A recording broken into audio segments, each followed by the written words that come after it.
सत्संगत जी, प्यार से कहना ध्यान निरंकार जी कि कैसे अपने जीवन में हर समय ये कोई भी कार्य करते हुए ये भक्ति उस समय भी की जा सकती है जब कोई काम किया जाता है।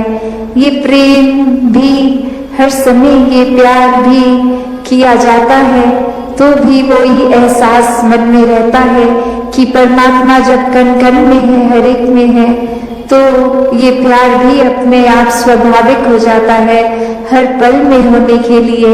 और अगर किसी पल में भी हमें वो चिड़चिड़ापन, वो बेचैनी का एहसास है तो वो समय है जहाँ हमें अपने अंदर झांक के देखना है कि अगर ऐसा महसूस हो रहा है तो ये हमारे अंदर का प्रेम, ये सहनशीलता, ये करुणा, दया, ये ऐसी विशाल मन को हमने कहीं खुद ही तो संकीर्ण नहीं कर लिया और ये काम खुद पे तो फिर कुछ समय का नहीं होता। ये हर पल इस निराकार के एहसास में रह के खुद की बेहतरी के लिए एक शिक्षा जो सत्संग से भी मिलती है और सत्संग समाप्त होने के बाद भी पूरे संसार से, एक कण-कण से भी मिलती है। तो ऐसी ही शिक्षाओं को एक अपने अंदर डालकर अपने जीवन को वरदायी जीवन बना लें, एक हर एक के परोपकार में लगा लें। ये कोई छटाई करके एक अपने मन मुताबिक बातें और लोगों को नहीं अपनाया या एक दूर किया जाए। ये हर समय के लिए मन के भाव में कि हर कोई अपने जीवन में भक्ति को अपनाता रहे, एक दूसरे के लिए आदर सत्कार ही मन में हो। तो ऐसे जो बात ये बोलने के लिए तो बहुत ही बेसिक है, शायद कोई छोटे बच्चे को भी ये एक छोटी उम्र से स्कूल में भी शिक्षा के तौर पे एक मॉरल साइंस के रूप में भी बताया जाता है, तो फिर ये ताउम्र बात को क्यों रिपीट किया जाता है। तो बात वही कि अगर सीखा है तो हो सकता है वो कुछ पल के लिए उस तरह से बात प्रभाव छोड़े, पर अगर वो अंदर से ही बात रहती है तो वो हमेशा के लिए रहती है। उसकी कोई शेल्फ लाइफ छोटी कम देर के लिए नहीं, वो गुण फिर हम पहले खुद ही बन जाते हैं। तो जब हम खुद ही वो गुण बन गए, चाहे वो प्रेम बन गए, चाहे विशालता बन गए, चाहे अनेकों गुण जो भी हैं वो बनते जाएंगे तो जीवन भर वो स्वभाव में भी टिकेगा। तो ऐसा ही जीवन भक्तों का रहा है कि ऊपरी ऊपरी कोई सिखाई नहीं, ये तो रोम रोम अपना इस निराकार के हवाले है और इसी में इकमिक वाली अवस्था है। तो ऐसा ही भक्ति भरा जीवन हर कोई जीता जाए, सेवा सिमरन और सत्संग को प्राथमिकता देते हुए अपने जीवन के हर काम किए जाएं और उसमें भी फिर वो सेवा रूप ही होगा, चाहे वो किसी प्रकार का भी एक ठीक नियत से किया गया काम हो, कोई चतुर चालाकियां ना उसमें मिले। तो दातार हर एक पे कृपा करे कि हर एक के दिल और कोमल होते जाएं, हर एक के मन के भाव शुद्ध होते जाएं, हर कोई निष्काम भाव से सेवा करता जाए, एक पूरे संसार के लिए ही एक हमारा एक कंपैशन भी मन में हो और उसी तरह फिर ये पूरे समाज के लिए, संसार के लिए अपनी कंट्रीब्यूशन वो पॉजिटिव हर कोई देता जाए कि कैसे अपने जीवन में हर तरह ये चलते ही जाना है। ये एक स्टैटिक, एक अपनी जगह थम के ये जीवन नहीं जिया जा सकता और कैसे ये स्थिर जीवन होते हुए भी ये जो मूवमेंट की बात कि ये चलते रहने की बात, वो बात यही कि इस निराकार, इस दातार को जीवन में बसाना होगा। इसको जानकर इसको मन में हर समय जो बसा लेते हैं उन्हीं का जीवन फिर एक उस पेड़ की तरह जिसकी जड़ें इतनी मजबूत की अपनी जगह पे तूफान आने पे भी स्थिर और फिर भी वो एक नदी की तरह बहते रहना, चलते रहना इसी निराकार में। तो ऐसे जीवन को संत हमेशा जी कर दिखाते हैं कि कैसे कोई भी सिचुएशन हमें उस तरह से उनके काबू में नहीं आता। एक भक्त तो बस इस निराकार के ही रंग में होता है और फिर चाहे कुछ भी आसपास चल रहा हो, ये एक बेपरवाह मन की तरह ये हमेशा निराकार में रोता हुआ हर सिचुएशन को आराम से भक्त निकाल लेता है।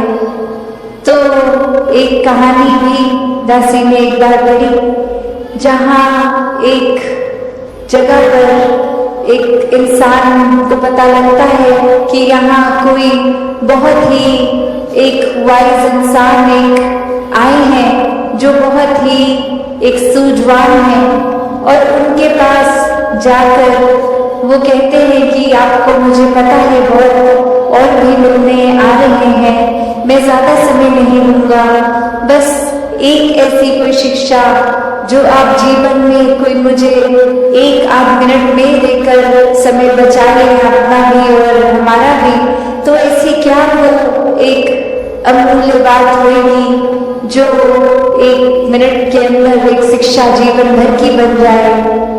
तो वो इंसान कहता है कि बस मूव ऑन, चलते चलो। और अब वो व्यक्ति ये सोच रहा है कि मैंने तो सुना था ये बहुत ही एक गहरे इंसान है, बहुत ही सूझवान है, वाइस है, और 1 सेकंड का समय क्या ले लिया इन्होंने, तो बस मूव ऑन बोल दिया। तो ये तो जाने को बोल रहे हैं मुझे, मेरे से बात नहीं करना चाह रहे। और अभी इसी सोच विचार में वो इंसान 2 कदम पीछे होके उनसे सोचने ये बात लगा, और फिर 1-2 व्यक्ति और इस दौरान आके उस इंसान के प्रति अपने भाव रखते गए, चलते गए, और अब वो इंसान वहीं उस बात में अटक गया कि ये मुझे जाने को क्यों कह रहे हैं। और फिर से एक बार हिम्मत करके कहते कि अब ये आपने जो बात कही थी, ये बात आपने मुझे क्या कहा था कि मैं चला जाऊं, ये मूव ऑन करने की बात। और अब वो बुजुर्ग कहते हैं कि आप तो मेरी उस बात से भी अभी तक मूव ऑन नहीं हो पाए। तो ये कंपैरिजन, ये तुलना जीवन में अक्सर हर दिन ही कहीं ना कहीं दिमाग में आ जाती है। चाहे वो कंपैरिजन फिर एक अपने लाइफस्टाइल का हो कि हम किस तरह का जीवन जी रहे हैं, क्या क्या सुख साधन है हमारे पास, क्या वो सुख साधन हमारे पास जो है वो एक दूसरों से बेहतर है कि नहीं है, क्या ये सारी चीजें जो एक जीवन में कामकाज करते पैसे एक संभालते हुए, खरीदते हुए चीजों को, एक घर बार एक माया रूप इकट्ठा कर बैठे हैं, क्या ये इसकी प्रशंसा की जा रही है और द्वारा, या फिर क्या कोई एक चीज दूसरे से बेहतर है, तब तक तो ये सुखदाई महसूस हो रहा है मन को। और जिस पल ये कि कैसे मैं अपने जीवन को एक नैरो माइंडेड दृष्टिकोण से ही देख रही थी कि ये दुख सिर्फ मेरा ही है, किसी और के हिस्से दुख नहीं आता, सभी ने खुशियां महसूस की हैं।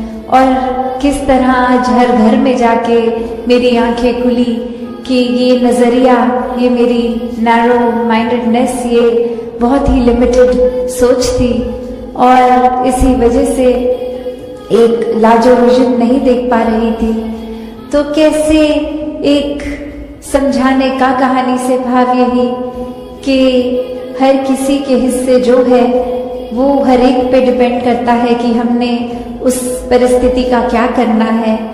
एक हर एक के पास एक जैसी चीज आई है अगर, तो जो समय जीवन का मिला है, ये श्वासें मिली हैं, इसको एक प्यार के साथ काटनी है, एक सहज हो के स्थिर मन के साथ रहना है, या फिर एक बेचैनी में ही जीवन काट देना है, एक नफरतों में, उलझनों में रहकर ही एक खुद के ऊपर और ऐसे बंधन बांध लेने हैं कि फिर खुल के सांस भी नहीं आ पाई।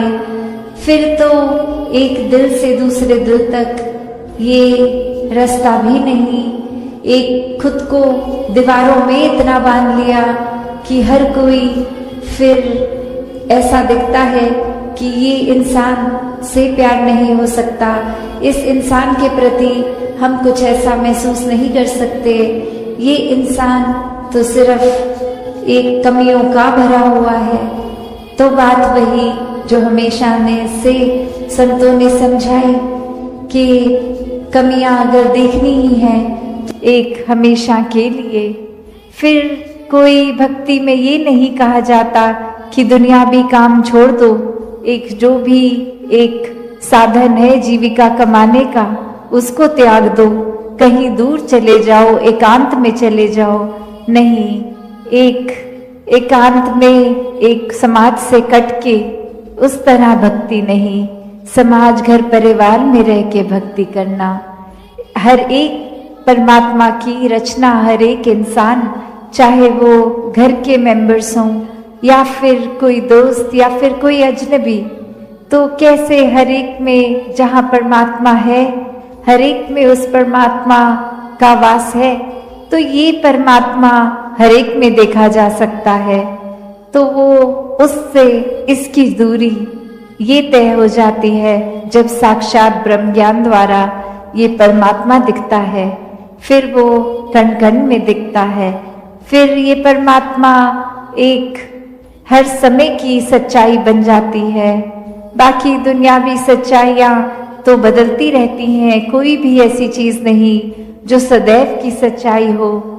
एक शरीर को भी हम ले तो ये भी बदल जाता है, हमारे सोच ख्याल को लें ये भी बदल जाते हैं, कोई भी तत्व ले लें वो भी अपना रूप बदल लेता है। तो कैसे सिर्फ और सिर्फ ये परमात्मा जो अगर जहाँ पे भी आस्था है, विश्वास है, उस धर्म ग्रंथ को भी पकड़ लें तो वही परिभाषा एक ही कि ये परमात्मा, इसका कोई टुकड़े नहीं कर सकता, ये कोई फॉर्म में नहीं है, ये हर जगह है, शुरू से था और सृष्टि खत्म होने पे ये अंत नहीं है इसका। कैसे ये कोई भी चीज से एक कम ज्यादा नहीं किया जा सकता। तो जो ये सच्चाई को पहचान लेता है, वाक्य में वो अपनी हकीकत भी पहचान लेता है कि एक शरीर से जुड़ी हुई एक शॉर्ट टर्म, एक छोटे, एक कुछ सालों के लिए कम समय की एक सच्चाई नहीं, पर सदैव रहने वाली सच्चाई। कैसे फिर मन परिस्थितियों के साथ एंग्शियस नहीं होता, एक मन में ऐसे ख्याल नहीं आते जो बेचैन कर देते हैं, क्योंकि सब में ही ये परमात्मा का हाथ एक आशीर्वाद रूप ही दिखता है कि अभी अगर ये परिस्थिति आई है तो हमें इस परिस्थिति से क्या सीखना है, हमें अपना कॉन्डक्ट कैसे रखना है। तो हर किसी चीज में जब एक हम कण कण से शिक्षा ले लेते हैं तो वाकई ही परमात्मा का एहसास कण कण में हुए, और ये एहसास कोई भी चीज से हो सकता है। तो एक बार जब इस परमात्मा से जुड़ गए ब्रह्म ज्ञान द्वारा, तो फिर दुनिया की कोई भी चीज फिर एक डामाडोल नहीं करती, फिर सिर्फ एक हम उस चीज के मोहताज नहीं रह जाते कि जब जब जीवन में हमारे हिसाब से जीवन चल रहा है तब तो परमात्मा है, वरना एक नहीं कोई हमारे मुताबिक चीज चली तो परमात्मा को ही कोसते चले गए। परमात्मा से ये मन की एक शक की बात कि परमात्मा हो भी कि नहीं हो, अगर हो तो हमारी क्यों नहीं सुनते हो, एक हमारे ही शरीर में क्यों तकलीफ दी, एक हमें ही कोई धनहीन क्यों रखा, एक हमें ही ऐसी परेशानियां जीवन के इतने पड़ाव पे इतने लगातार क्यों दी। भक्त तो जानते हैं कि परमात्मा का होना ही सच्चाई है, परमात्मा द्वारा हर पल जीवन का ये प्रसाद रूप है, इसको अब कैसे निभाना है वो हम पे है। एक हमारी चेतनता उसको प्रयोग में लाना है कि कैसे एक कर्म जहाँ करने की आज़ादी है, वहाँ किस तरह चुनाव करना है कि किस समय में कौन से कर्मों को करना है। और उत्तर बहुत ही सरल कि हम कर्म भी वो करते हैं जो हमारी सोच बन जाती है, जो चरित्र बन जाता है, जो बोली भाषा जैसी बन जाती है। तो बात वही कि जब ये परमात्मा को ही मन में बसाएंगे तो हर पल इसी का शुक्राना होगा, इसी का एहसास होगा और इसी परमात्मा के ऊपर जीवन आधारित होगा, तो कर्म भी बहुत पावन बन जाएंगे। एक पूरी दुनिया के लिए एक दिल से सेवा होगी, एक पूरी दुनिया के लिए जीवन बीतेंगे, सिर्फ एक अपने लिए सेल्फिश होके, खुदगर्ज होके नहीं, पर वाक्य में एक पूरे संसार के कल्याण के लिए हमारा जीवन होगा। तो एक बालक बालिका के जीवन में ग्रोथ की बात होती है, वहाँ पे एक अच्छी तहजीब के साथ साथ ये एक अंदर से स्पिरिचुअलिटी की भी बात की जाती है। ये चाहे फिर ये मानवता का संदेश उस रूप में एक गुणों को अपनाने वाली बात, तो चाहे बेशक छोटी उम्र से ये पढ़ाई सिखाई जाए, पर ये जीवन में हम हमेशा इसको कोई ऊपरी पढ़ाई की तरह ना लें, कोई सिखाई गई चीज़ की तरह ना लें, क्योंकि जिस समय ये परमात्मा, ये निराकार ब्रह्म ज्ञान से जीवन में उतर गया, वहीं एक हमारे अंदर से भाव बेहतर मनुष्य बनने की, और इसकी कोई उम्र भी नहीं। स्कूल तो फिर भी 12वीं कक्षा तक हो सकता है, पर ये जीवन कैसे एक हर समय की शिक्षा है, कण कण से शिक्षा लेना है हर एक को, कि कैसे एक ये भाव भी, अक्सर जो बात अहंकार की आती है वहाँ ये बात भी होती है कि जब किसी ने मान लिया कि सब कुछ तो हमें आता है, मैं हर चीज़ बखूबी करता हूँ, तो कोई भी चीज़, नई चीज़ या कोई पुरानी चीज़ को ठीक तरीके से सीखने की ये इच्छा कि इसको सीखा जाए, ये अहंकार की वजह से संभव नहीं हो पाता। तो कैसे अपने जीवन में जहाँ हर कोई ताउम्र छात्र रूप भी बना रहे, एक वो सीखना तो है, पर क्या सीखना है उस पे गौर करें, क्योंकि पूरा दिन अगर हम देखें तो ये आंखें भी, ये कान भी, ये जबान भी, ये बुद्धि से भी, हर तरह के ये जो हमें इनपुट्स मिल रहे हैं, तो क्या हर एक चीज़ सीख लेना समझदारी है? एक भलाई उसमें है क्या? नहीं। एक फिल्टर की जो बात होती है कि क्या चीज़ देखकर भी अनदेखी करनी है, क्या चीज़ों को अपनाना है, किसको छोड़ना है, वो चेतनता की बात है।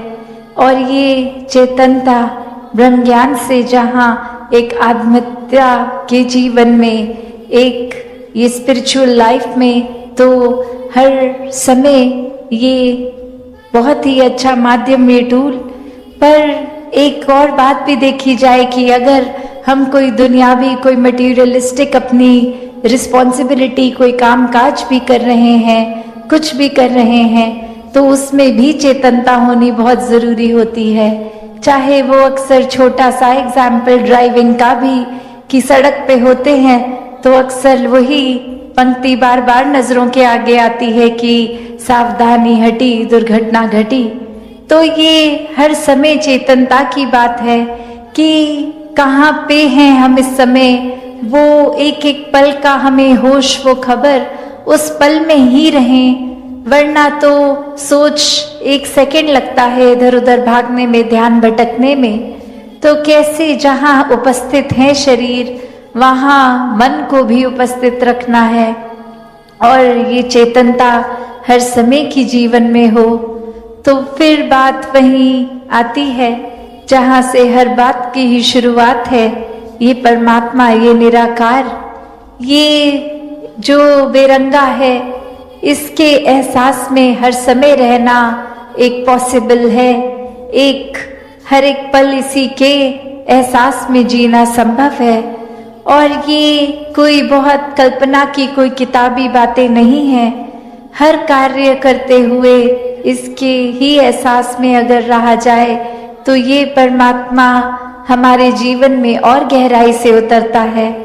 कैसे फिर जहाँ बात अभी जिक्र भी अहंकार का हुआ कि कैसे फिर मन हमारा अक्सर इतना ज़्यादा, किसी ने थोड़ी तारीफ क्या कर दी, वो ही बात में इतना अपने आप को श्रेष्ठ मानते हुए एक ऐसी विचारधारा के अंतर्गत रोज जीना उठना खाना बैठना शुरू कि अब हमसे श्रेष्ठ तो कोई नहीं। हर एक जीवन में हमने सोसाइटी में कुछ मान सम्मान पा भी लिया तो वो मान सम्मान एक किसी तरह की अपनी ही अहंकार का कारण बने नहीं। सत्संगत जी प्रेम से कहना, सत्संगत आज आप सभी इस विशाल रूम में उपस्थित हुए हैं ऐसे जीवन के प्रति अपनी श्रद्धा समर्पित करने के लिए, जो जीवन इस कदर जिया गया, जिसने हर किसी के जीवन पे अपना खूबसूरत असर छोड़ा, जो जीवन भक्ति के मार्ग पर बीता, अकीदा और विश्वास ऐसा अटल, जो इस प्रकार से मिसाल अपने आप में जो कर्म के द्वारा बना वो जीवन, जिसकी आज यहाँ पर महिमा गाई जा रही है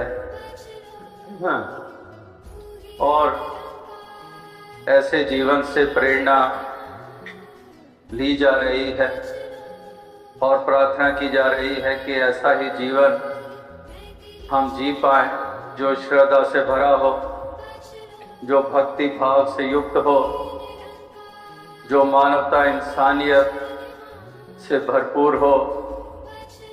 तो ऐसी भावनाओं से युक्त होकर हम भी इस जीवन के सफर को तय कर पाएं। तो जिनके द्वारा ये जीवन जिया गया, विवेक शौक को आज श्रद्धा के साथ सभी नतमस्तक हैं और कितने कितने दिलों को छुआ। केवल चंडीगढ़ में पैदा हुए और वहां पले, केवल चंडीगढ़ की बात नहीं, मुंबई में पिछले कुछ बरस बीते हैं।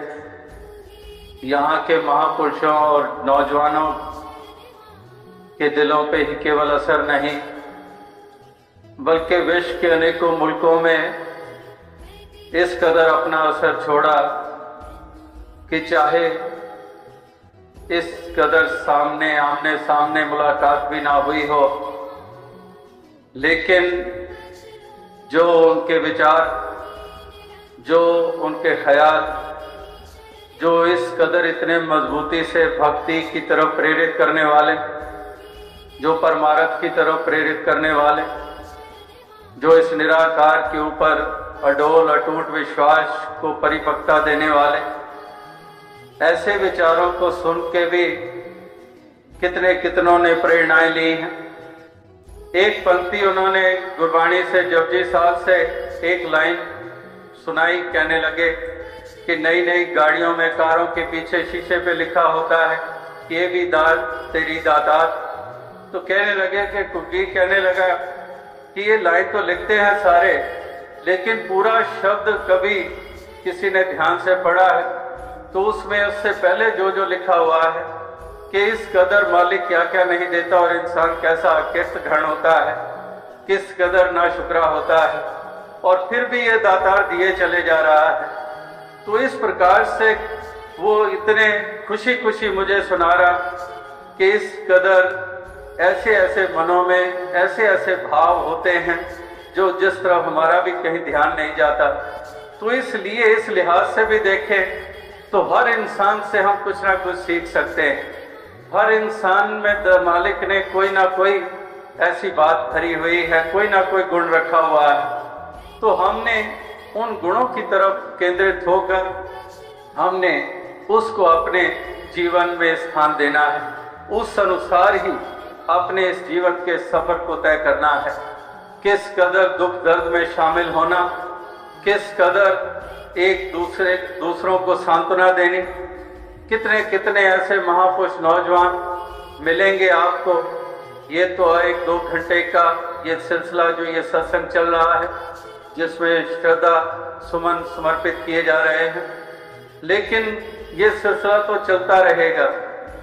जैसे दास ने कहा कि प्रेरणा जीवन जीते हुए ऐसी दी, ये नहीं कि अब ये खामोशी हो गई शारीरिक रूप में तो अब कोई प्रेरणा मिल रही है। नहीं, जीवन जीते हुए ही कदम कदम के ऊपर जो प्रेरणाएं दी, वही प्रेरणा आज इस शरीर के नश्वर शरीर के त्यागने के बाद भी वो प्रेरणाएं जो हैं वो कायम है, वो चलती चली जाएंगी।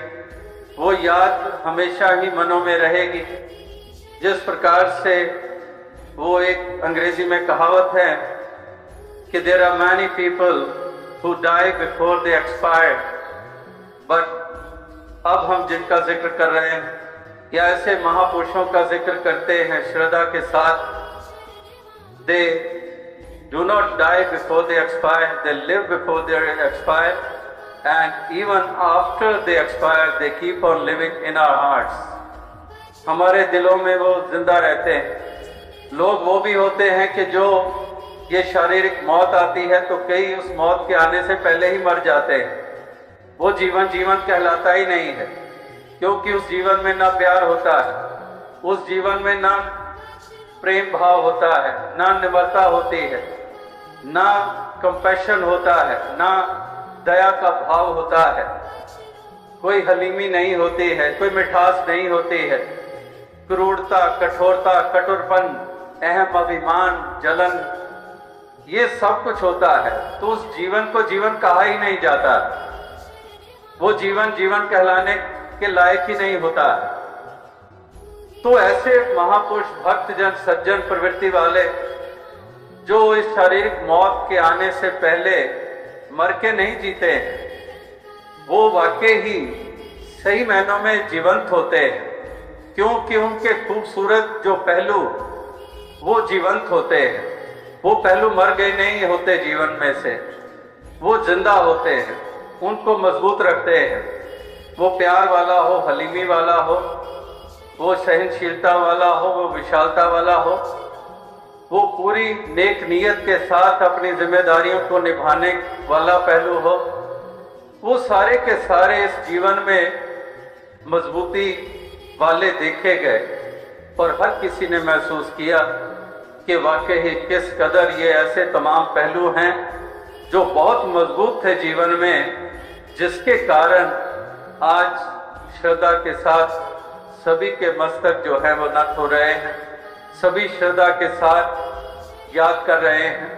और ऐसे विरले ही होते हैं जो इस कदर अपनी छाप छोड़ते हैं, इस कदर अपना असर छोड़ते हैं, इस कदर वो महक वातावरण में उनकी स्थापित रहती है। जैसे वो फूल अगर आंखों से ओझल भी हो जाता है, लेकिन उसकी सुगंध, उसकी महक जो है वो उसी प्रकार से वो कायम रहती है। और इसी प्रकार से ऐसा जो जीवन जिया गया, जो हमेशा ही मांग, कभी भी वो संसारिक मांगों को सामने नहीं रखा, कभी भी वो प्रार्थना सामने नहीं रखी, हमेशा ही। बल्कि अक्सर हम देखते हैं कि जहाँ कला होती है वहाँ पर व्यवसाय भी होता है, प्रोफेशन भी होता है।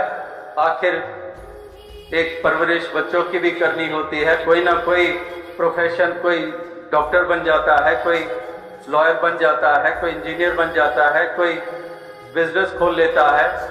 तो हर किसी को उस प्रकार से कुछ कमाई भी करनी होती है, कुछ सस्टेन करना होता है, कुछ मेंटेन करना होता है अपने और अपने परिवार को।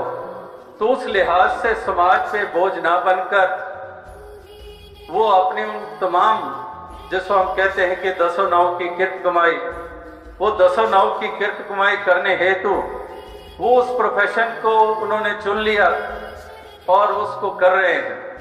और कई दफ़ा ये बात जब दिल्ली में होनी, कमरे में होनी, तो बीच में और भी महापुरुष खड़े होने, तो वो कहने लगते, वैसे इंक्विजिटिव होकर पूछने लगते कि इस कदर आपने ये रोल किया, इतने प्रोजेक्ट किए, आपको क्या मिला, किस कदर वहाँ पर ये पेमेंट्स होती हैं, कितना कोई चार्ज करता है।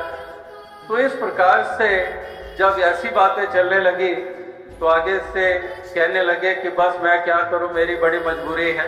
क्या मजबूरी है? कहने लगे मैं रकम बोल ही नहीं सकता। कोई भी डायरेक्टर हो, कोई प्रोड्यूसर हो, मैं कहता हूं जो आपको अच्छा लगे वही दे दो, कभी भी डिमांड नहीं।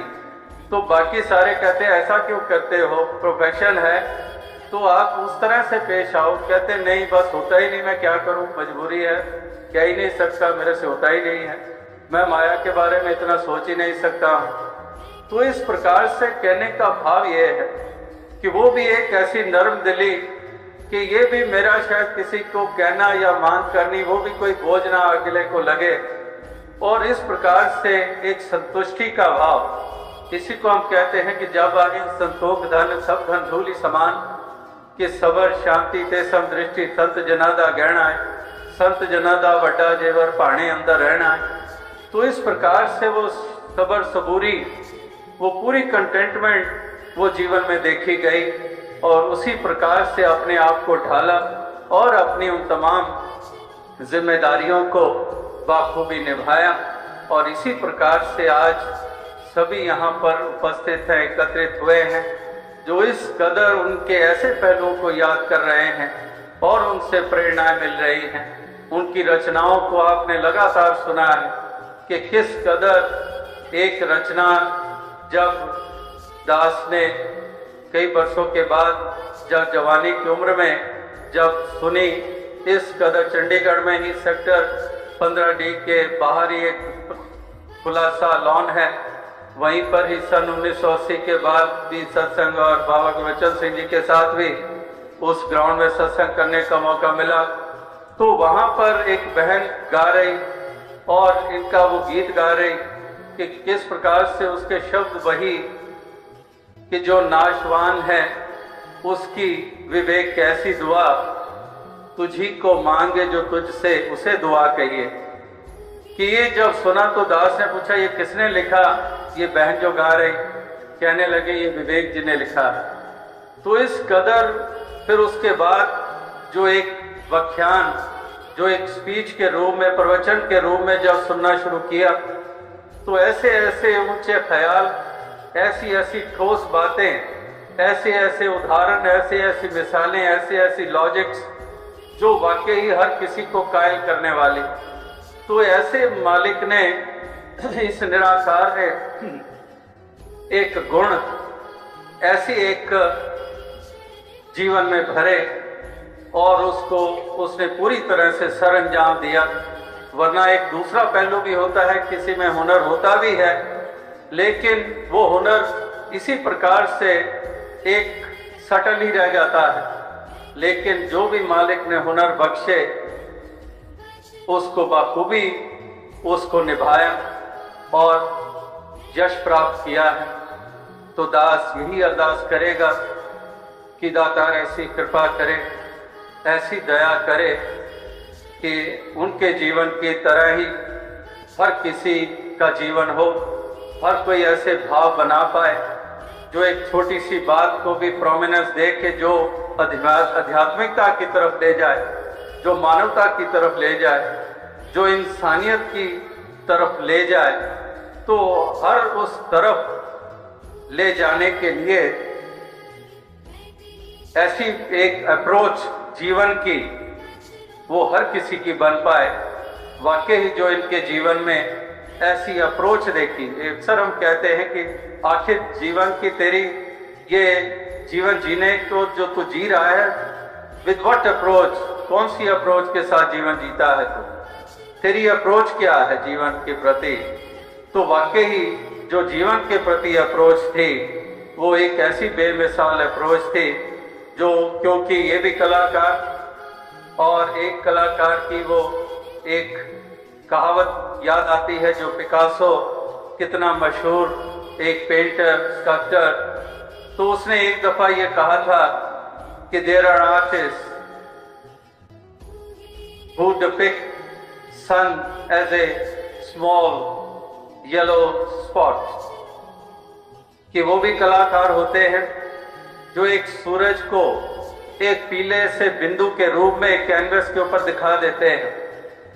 और वो आगे कहता है कि there are artist who develop and expand that small yellow spot as a sun, कि एक छोटे से पीले बिंदु को एक सूरज का रूप दे देता है, वो भी अप्रोच वाले होते हैं।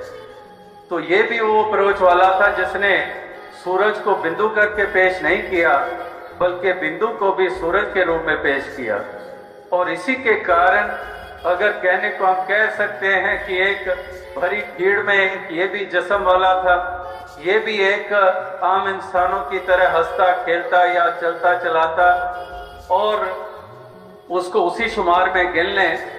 लेकिन क्योंकि जिस तरह की जीवन की अप्रोच थी, जिस प्रकार से ख्याल थे, सोच थी, जो सोच का आधार था, जो एक पूरी तरह से डिवोशनल और डेडिकेशन और फेथ के साथ उस पे आधारित था, तो इसके कारण जो इन पहलुओं को विशेषता दी, इसी के कारण आज वो विशेष होकर सबके सामने आया है और सबके दिलों में स्थान बनाया है। ये एक अनुकरण करने लायक ये जीवन जो जिया गया है, इसका अनुकरण किया जाए और उसी प्रकार से अपने अकीदे को, विश्वास को कायम रखा जाए। और दातार कृपा करे कि ऐसे गुण औरों और सबको दातार प्रदान करे। दास सोच रहा था कि अगर कोई लिस्ट बनी हुई हो और वो चेक लिस्ट जिसको हम कहते हैं, और उसको अगर टिक करना हो तो जैसे आइटम वाइज एक चीज लिखी होती है, दूसरी लिखी होती है, तीसरी लिखी होती है, चौथी लिखी होती है, तो दोनों तरफ लिखे होते हैं, एक तरफ और दूसरी कॉलम में दूसरी चीजें लिखी होती हैं। जैसे एक तरफ लव लिखा हो, दूसरी तरफ हेट्रेड लिखा हो, एक तरफ एक ह्यूमिलिटी लिखी हो, दूसरी तरफ ईगो लिखी हो, एक तरफ कंपैशन लिखा हो, एक तरफ एक रिजिडिटी लिखी हो। तो इस तरह से अगर चेक लिस्ट हम करें तो उसको हम टिक करना चाहें, अगर एक जगह लिखा है एरोगेंट, वो कभी टिक नहीं कर सकते, वहां पर तो हम्बल, यस, उसको हम टिक करेंगे। अगर प्यार लिखा है तो उसको टिक करेंगे, अगर विशालता लिखा है तो उसको टिक करेंगे, अगर संतोष या एक सबर सबूरी कहेंगे उसको हम टिक करेंगे। तो इस प्रकार से मिठास जुबान की एक तहजीब की एरोगेंट कहाँ पर, वो तो इतनी तहजीब से और सत्कार से हर किसी के साथ पेश आना, कोई भी ऐसा शब्द नहीं जो दूसरे को निरादरी के रूप में हो। तो इस कदर एक हम्बलनेस और हलीमी, तो ये तमाम वो लिस्ट में नजर आते हैं कि एक एक वो ऐसे पहलू हैं जिसको हम एक बिना सोचे समझे टिक कर सकते हैं। तो आओ साथ संगत, यही एक अरदास है कि दातार कृपा करे कि इसी प्रकार से नौजवानों को ऐसे जवान के जीवन से प्रेरणा मिले। यही एक अरदास, यही प्रार्थना कि दातार कृपा करे, ऐसी शक्ति, ऐसी सामर्थ्य दे सभी को, सभी ऐसे जीवन से प्रेरणा ले पाएं और आगे से आगे सभी बढ़ते चले जाएं। और ये जीवन इस कदर जिया गया जो, जैसे अभी थोड़ी देर पहले भी आपने कबीर जी के वो वचन सुने कि किस प्रकार से तुम हंसो जग रोए, कि ऐसी करनी कर चलो कि वाकई ही जो जीवन जिया गया इस कदर जिया गया कि जिसने हंसाया ही हंसाया, जिसने खुशी ही दी। You made everybody laugh, young and old, and now you have made everybody cry, young and old। तो इस प्रकार से ऐसे बिछोड़े के मौके के ऊपर सभी के आंखें भरी हुई एक श्रद्धा के साथ एक समर्पित होकर, तो ऐसा अरदास है कि दातार कृपा करे, शक्ति दे, सामर्थ्य दे, क्योंकि इतना आसान नहीं होता, इतना सरल नहीं होता है। इस कदर ये जीवन जीना, इस कदर छोटी छोटी बातों को दरगुजर करना, इस तरह नेगेटिविटी को एक तरफ फेंकना। लास्ट टाइम जब उनके वचन सुने दिल्ली में 12-13 दिसंबर की शायद बात, और उसमें एक जो बात थोड़ी देर पहले भी जिसका जिक्र हुआ, कवि महापुरुषों ने उसका थोड़ा सा जिक्र किया कि उस स्पीच में उन्होंने ये कहा कि किस कदर कुछ पंजाब के ऐसे हालात थे, और उस वक्त बड़ा जिक्र था कि हिट लिस्ट पे आ गया है, ये फलां हिट लिस्ट पे आ गया है, ये इसको ख़त्म कर रहे हैं, उसको ख़त्म करने की योजना है। तो उसको, उस शब्द को, हिट लिस्ट को इस कदर निभाया उस स्पीच में, उस प्रवचन में, कि वो एक हिट लिस्ट अगर हम अपने जीवन में भी बना लें, वो हिट लिस्ट ऐसी हो कि अगर वो लिस्ट सामने है जिसका दास ने जिक्र किया कि नफरत रूपी पहलू, जलन रूपी पहलू, अभिमान रूपी पहलू जो हमारे मन में है, हमारे अपने मन में जो जो ये पहलू हैं, उन सबको हम हिट लिस्ट में ले आए और एक एक करके हम मारते जाएं। अभिमान को मार दें, संकीर्णता को मार दें, कठोरता को मार दें, दानवता को मार दें, इन सब को हम अपनी हिट लिस्ट में ले आए। तो आओ साथ संगत, कहने का भाव कि ऐसे एक ऐसा जीवन जी पाना वाकई इतना सरल नहीं होता जितना कहना सरल है। तो दातार कृपा करे कि सभी को तौफीक दे, शक्ति दे, सामर्थ्य दे। जो जो भी ऐसा जीवन जी के जाते हैं, सतयुग में भी जिन्होंने भक्ति के मार्ग पर चलकर जीवन जिया, त्रेता में जिन्होंने ऐसे भक्ति के मार्ग पर चलकर अपने अकीदे विश्वासों को कायम रख के सफर को तय किया, द्वापर में जिन्होंने परमार्थ को अपनाया, जिन्होंने सत्य को जाना, अपनी आत्मा का कल्याण किया, अपने जीवन को निखारा, या फिर कलयुग में तमाम इस दौर में जो इसी प्रकार से आध्यात्मिकता के रास्ते पे चलते चले जा रहे हैं, चलते चले गए, जिन्होंने इस सत्य परमात्मा ईश्वर निराकार को ही हमेशा प्रधानता दी। तो ऐसे भक्त महापुरुष संत जनों का अनुकरण, अनुसरण करते चले जाएं। यहीं मुंबई में, महाराष्ट्र में हम ऋषि व्यास देव जी को याद करते हैं, और ये समागम जो आने वाले दिनों में जो इन्हीं मैदानों में निभाया जाना है, जिसकी तैयारियों में सभी लगे हुए हैं, तो किस प्रकार से उन्होंने क्या, और अनेकों अनेकों महापुरुषों ने किस कदर ऐसे योगदान दिए हैं मिशन के लिए, और ऐसे ऐसे बलिदान तप त्याग किए हैं, और ऐसे ही जीवनों को हमेशा हम अपने जहन में, दिलो दिमाग में रखें, और इस प्रकार से उत्साह के साथ सभी आगे से आगे हम बढ़ते चले जाएं। तो दास यही अरदास, यही प्रार्थना करेगा कि सबको ये पहलू याद रहे, हर इंसान को ये याद रहे कि राम गयो रावण गयो, जाका बहु परिवार, कहो नानक फिर किछ नहीं, सुपने यो संसार। कि इस प्रकार से संसार में कोई नहीं रहा। अगर रावण संसार में नहीं रहा क्योंकि अभिमानी है, तो मर्यादा पुरुषोत्तम राम भी कहाँ इस शरीर रूप में रह पाए। तो यहाँ तो जो आए सो जाएंगे, राजा रंग फकीर। तो यहाँ तो जो आता है हर किसी ने संसार से रुखसत होना है। और इस प्रकार से भक्त इसलिए अपने इस जीवन को इतनी इम्पोर्टेंस देते हैं कि ये हमारे जीवन की यात्रा इस कदर सुंदर बनी रहे, क्योंकि पता नहीं होता कि केल करेंदे हंजनो अचिंते बाज पए, कि केल करेंदे हंजनो अचिंते बाज पए। तो इस प्रकार से अचानक ही ये मालूम नहीं पड़ता कि ये जीवन का सफर ये कहाँ पर यकायक रुक जाने वाला है। ये श्वास नगाड़ा कूच का बाजत है दिन रैन, कि ये श्वास बजाते खुद हमारे जो चल रहे हैं ये नगाड़ा है। नगाड़ा बजता है, कोई सूचना देता है। तो कबीर जी कहते हैं कि तेरे श्वास ही अपने आप में एक नगाड़ा है, और वो नगाड़ा ये सूचना दे रहा है कि हम भी कभी बजते बजते अचानक रुक जाएंगे। वो नगाड़ा कह रहा है मैं भी कभी अचानक ही बजते बजते रुक जाऊंगा। इसलिए जितने श्वास हैं इन श्वासों की कीमत डालें, इन श्वासों की कदर करें। हम यूं ही वैर वास्तव में ना उलझे रहें। जिए तो जिए तेरी दुनिया में, उल्फत व मोहब्बत समझे नहीं कि जीने को जिए तेरी दुनिया में, लेकिन ना उल्फत समझी, ना प्यार समझा, ना खलूस समझा, ना मानवता हमारे जीवन में आई। केवल जिस्म इंसानों वाले रह गए लेकिन मानवता नहीं आई जीवन में। तो इस प्रकार से एक उम्र भी कम है मोहब्बत के लिए। लोग वक्त निकालते हैं कहाँ से नफरत के लिए, तो एक उम्र भी कम है मोहब्बत के लिए। तो ये जो जीवन जिया गया ये मोहब्बत करते हुए जिया गया है।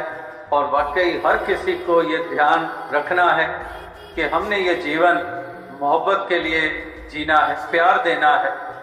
2.5 अक्षर प्रेम के पढ़े सो पंडित होए कि प्रेम करते जाना है। ये काहे की नफरतें, काहे के ये मन मुटाव, काहे के एक रंजिशें पालनी, ये तो सब धरा धराया रह जाता है। इंसान चले जाते हैं, फिर वो समा हाथ आता नहीं है। तो इसलिए ये जो मालिक ने थोड़े से जीवन हमें दिया है, इस जीवन को 4 दिन कह देते हैं कि 4 दिनों की जिंदगी, कि 4 दिन भी कह देते हैं, 4 पहर भी कह देते हैं। तो ऐसा जीवन जो मालिक ने हमें अमोलक दिया है, हम जहाँ पर अपनी आत्मा का कल्याण करें वहाँ पर हम इसी प्रकार से जीवन के सफर को भी एक सुंदर ढंग से तय करें और इस कदर हमारे जीवन की यात्रा ये तय हो जाए। इसी प्रकार से माटी के पुतले हैं सारे, मट्टी में ही सभी मिल जाते हैं।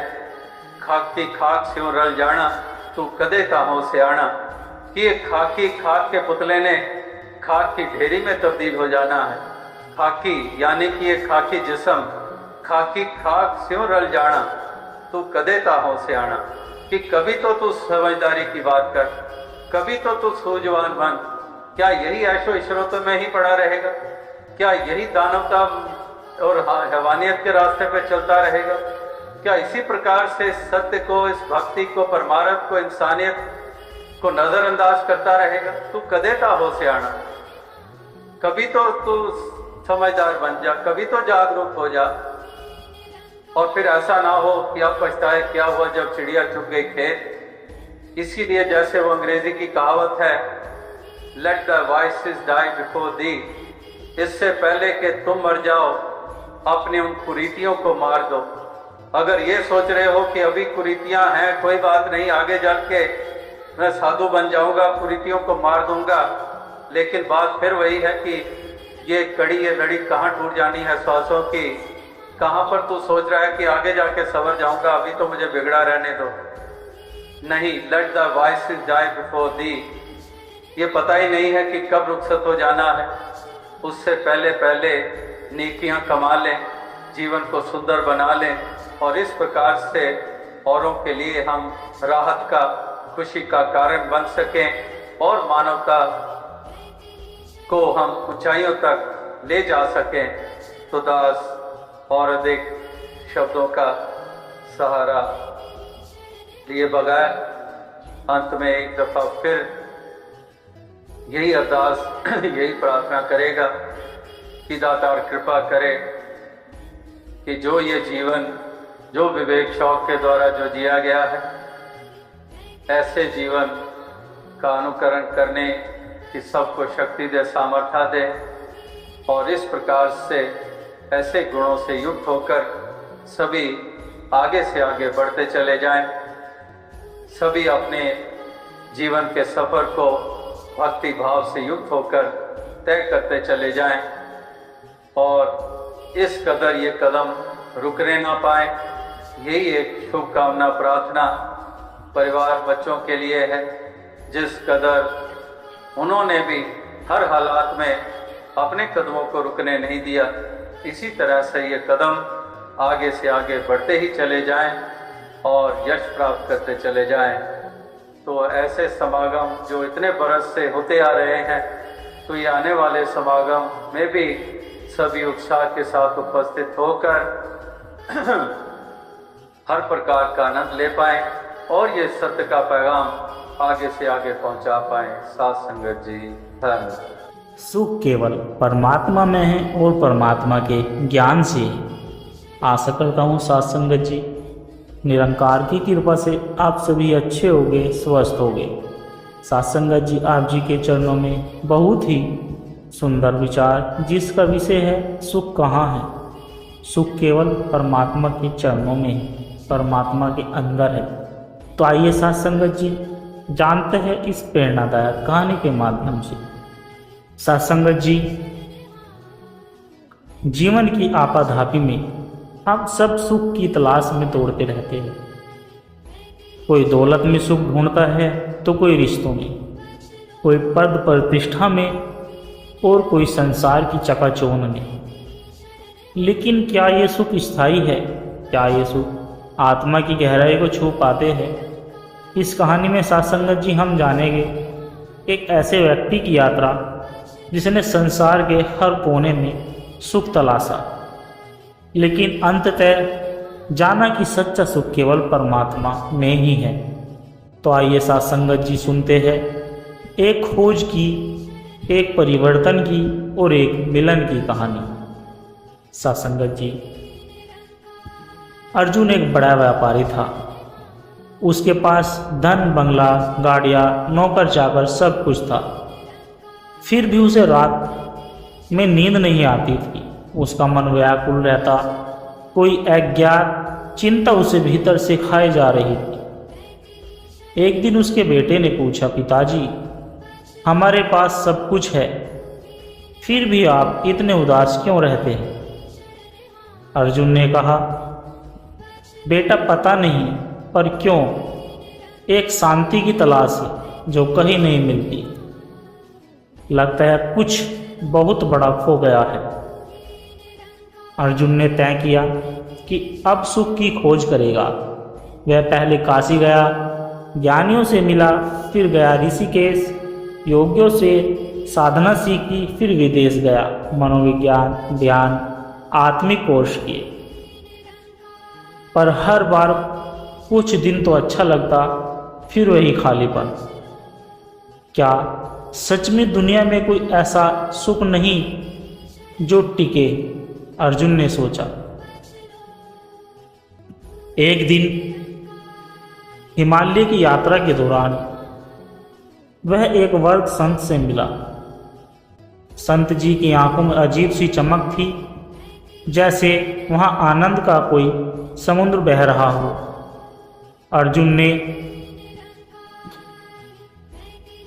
हाथ जोड़कर पूछा, महाराज आप में इतनी शांति कैसे है? मुझे भी वो शांति चाहिए।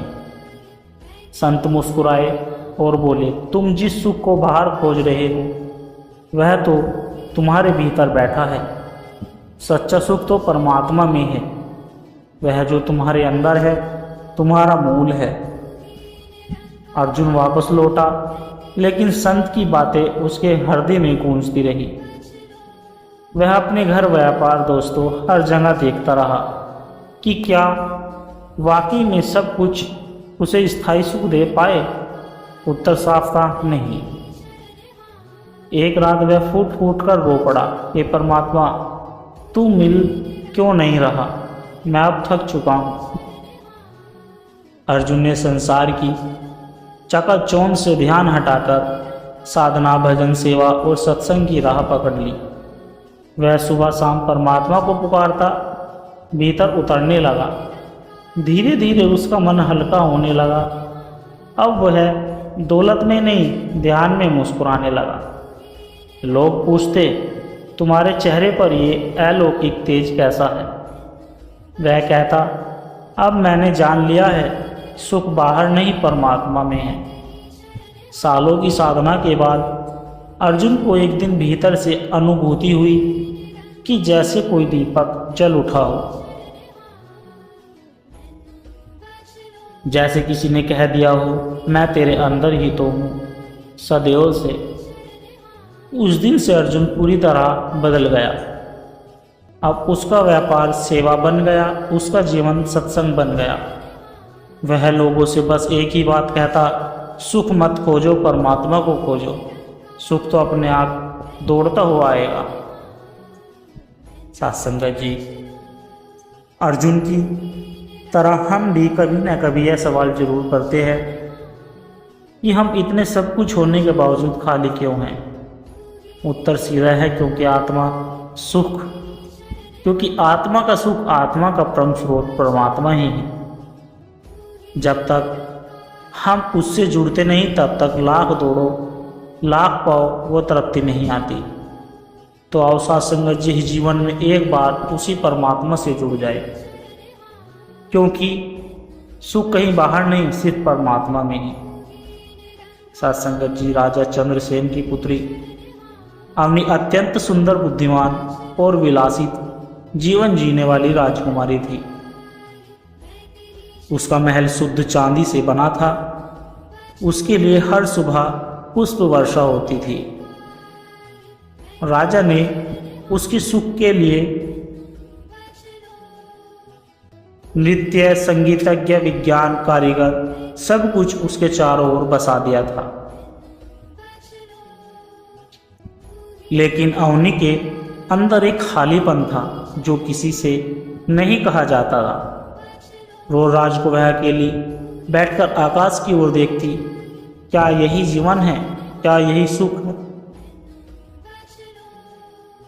क्यों लगता है कि सब कुछ होते हुए भी कुछ नहीं है? एक दिन महल के पास एक बूढ़ा फकीर बैठा था जो गा रहा था, ना तन में ना मन में ना धन में है चैन, जो ढूंढे परमात्मा वही पाए प्रेम। अवनी ने उसे महल में बुलवाया और बोली, मैं सुख से जीना चाहती हूँ, मेरे पास सब कुछ है, पर फिर भी मन शून्य है, ऐसा क्यों? फकीर बोला, क्योंकि तूने सब कुछ छू लिया, बस उसे नहीं जो तुझे बनाया है। अवनी चौंक गई, तुम किसकी बात कर रहे हो? फकीर बोला, परमात्मा की, जिसके बिना आत्मा हमेशा अधूरी रहती है। अवनी ने निर्णय लिया, मैं उस परमात्मा की खोज करूंगी। राजा चौके दरबार स्तब्ध रह गया। एक दिन राजकुमारी ने अपना मुकुट उतारा और अकेली ही निकल पड़ी। पहले वह सिद्धार्थ आश्रम गई, वहां ज्ञान मिला, लेकिन दिल में ठहराव नहीं आया। फिर वह बनारस में पंडितों से प्रश्न किए, वहां उत्तर मिले, लेकिन भीतर शांति नहीं। वह तपस्वियों, योगियों, साधकों के पास गई, लेकिन हर जगह उसे अधूरा अनुभव हुआ। वह एक गुफा में बैठी, थकी हुई, टूटी हुई एकांत में डूबी। वह रोते हुए बोली, हे ईश्वर, क्या तू मेरा कोई भ्रम है? मैं थक गई हूँ, क्या तू कभी मिलेगा? गुफा की दीवारों से एक मौन उत्तर आया, मैं तेरे अंदर हूँ, तेरे बाहर ढूंढना व्यर्थ है। उस रात वह जागती रही। पहली बार वह चुप रही पूरी तरह। सुबह उसकी आंखें ऐसे चमक रही थी जैसे परसों से कोई दीप बुझा था और अब जल उठा हो।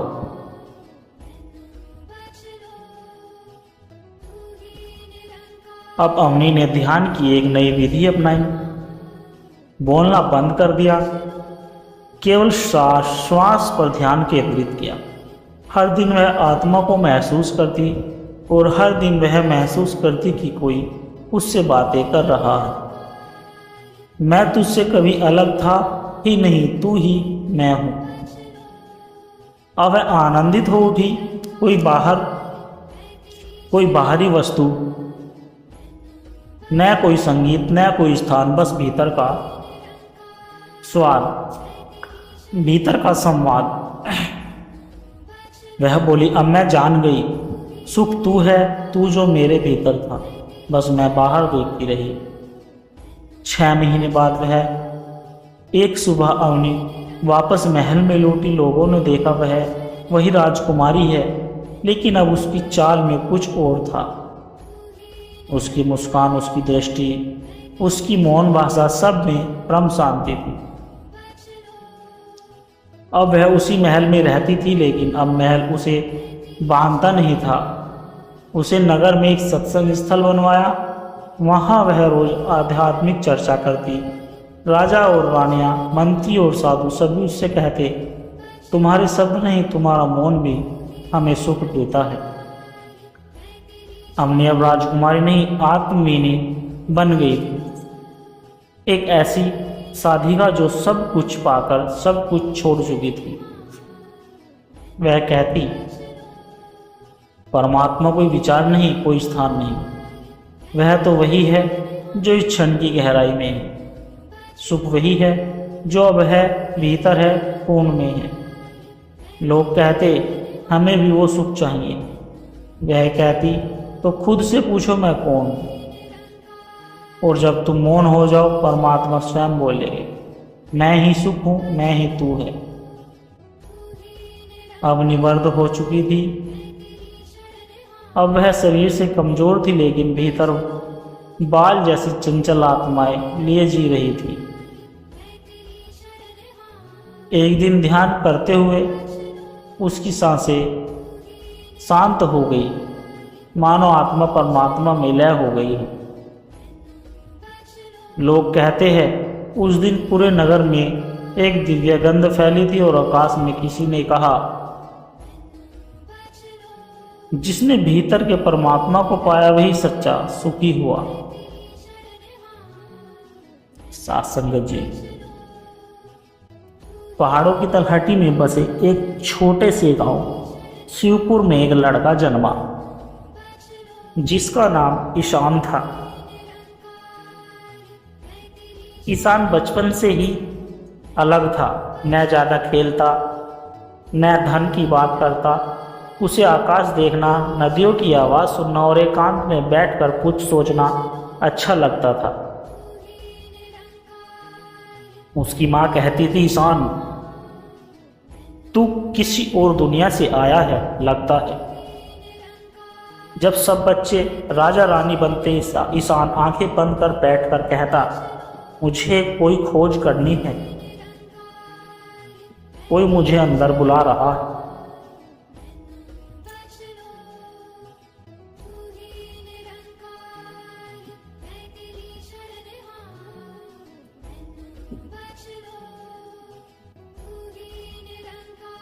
एक दिन गांव में एक वृद्ध भिक्षु आया। वह ईशान को देखकर मुस्कुराया और बोला, तू वही है जो वर्षों से मुझे ढूंढ रहा। ईशान चौंका, आप मुझे पहले से जानते हो? भिक्षुक बोला, नहीं, लेकिन तेरी आंखें कहती है कि तुझे संसार का ज्ञान नहीं, आत्मा का अनुभव चाहिए। क्या तू सच में जानना चाहता है तू कौन है? ईशान ने तुरंत कहा, हाँ। भिक्षुक बोला, तो आजा मेरे साथ, पर ध्यान रहे यह राह फूलों की नहीं त्याग की है। ईशान अपने माता पिता को प्रणाम कर जंगल में चला गया। भिक्षुक ने उसका नाम बदल दिया और उसका नाम निर्मल रखा। निर्मल ने मौन धारण किया। हर दिन भोर में उठकर ध्यान करता, मंत्र जपता, शरीर को संयमित करता। शरीर थक जाता, मन भागता, पर वह रुकता नहीं। भिक्षुक ने कहा, एक दिन तू मौन में उस स्वर को सुनेगा जो संसार के शोर से परे। एक रात निर्मल को लगा कि वो भटक गया है। मन कहता, यह सब व्यर्थ है, दुनिया में जा, जीवन जी। उसने भिक्षुक से कहा, गुरुदेव, मुझे कोई अनुभव नहीं हो रहा है, क्या यह सब भ्रम है? भिक्षुक बोले, जब दीपक जलने वाला होता है तब तेल की कमी सबसे ज्यादा लगती है। तू कांच का दीपक है, पहले तुझे स्वयं को तोड़ना होगा, तब ही भीतर की लौ प्रकट होगी। निर्मल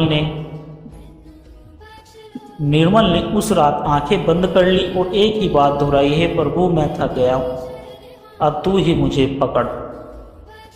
अचानक एक क्षण आया जब सब कुछ शून्य हो गया।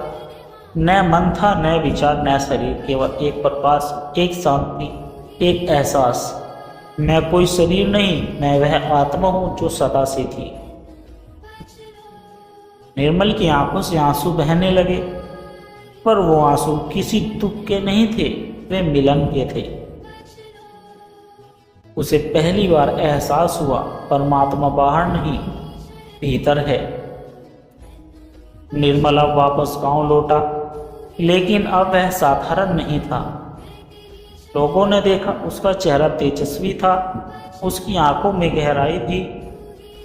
बोलता कम था, लेकिन जब बोलता तो लोगों का मन शांत हो जाता था। उसने एक कुटिया बनवाई जहां लोग आते बैठते मौन होते और कुछ न कहते भी हुए भी सब कुछ समझ जाते थे। एक दिन एक व्यक्ति ने पूछा, क्या आप भगवान को देख चुके हैं? निर्मल बोला, नहीं देखा, पर अब मैं जानता हूं कि जो देख रहा है वह ही परमात्मा है।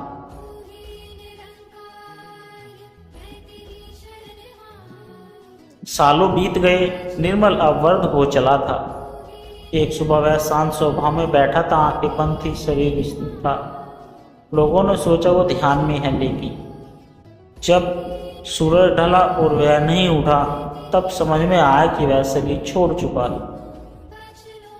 पर वहां कोई शोक नहीं था। उसके पास बैठा हर व्यक्ति बस एक ही अनुभव कर रहा था, और वह अनुभव था शांति। निर्मल की समाधि पर एक वाक्य लिखा गया जो कुछ इस प्रकार है कि जिसने आत्मा को पाया उसने परमात्मा को पाया, और जिसने परमात्मा को पाया वह स्वयं सुख का बन गया। लोग अब जानते थे सुख कहीं बाहर नहीं, सुख न इंद्रियों में है, न पद में, न संपत्ति। सुख आत्मा के मौन में है, और आत्मा में परमात्मा ही विराजमान है। सांस्कृत जी यह कहानी हमें सिखाती है कि जब तक हम केवल शरीर नाम पद या विचार में उलझे हैं, तब तक सुख स्थायी अस्थायी है। लेकिन जब हम भीतर उतरते हैं और अपनी मैं के पार जाते हैं, तब परमात्मा प्रकट होता है, और तब पता चलता है सुख केवल परमात्मा में।